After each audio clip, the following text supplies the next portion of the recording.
বিশ্বনবী হযরত মুহাম্মদ সাল্লাল্লাহু আলাইহি সাল্লামের কিছু গুরুত্বপূর্ণ বিষয়। আমাদের প্রিয় নবী সাল্লাল্লাহু আলাইহি সাল্লাম জন্ম 570 খ্রিস্টাব্দে মক্কায় জন্মগ্রহণ করেন। 6 বছর মা আমেনা রাদিয়াল্লাহু আনহা ইন্তেকাল করেন।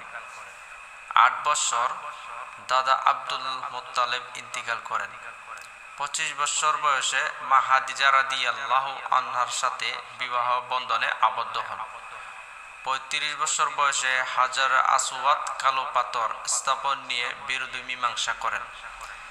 40 বছর বয়সে নবুয়াত লাভ করেন এবং ওহী আসা শুরু হয়। 53 বছর বয়সে মক্কা থেকে মদিনা হিজরত করেন। তারপর 63 বছর বয়সে আমাদের প্রিয় নবী সাল্লাল্লাহু আলাইহি সাল্লাম ইন্তেকাল করেন এবং মহান আল্লাহ তাআলার সান্নিধ্যে চলে যান। আমাদের প্রিয় নবী সাল্লাল্লাহু আলাইহি সাল্লামের গুরুত্ব বিষয়গুলো অনেকেই জানে না, তাই আপনারা এই ভিডিওটি শেয়ার করে দেন। যারা না জানে তারাও যেন জানলো, আপনিও সাদাকা জারিয়ার সওয়াব পেয়ে যাবেন ইনশাআল্লাহ।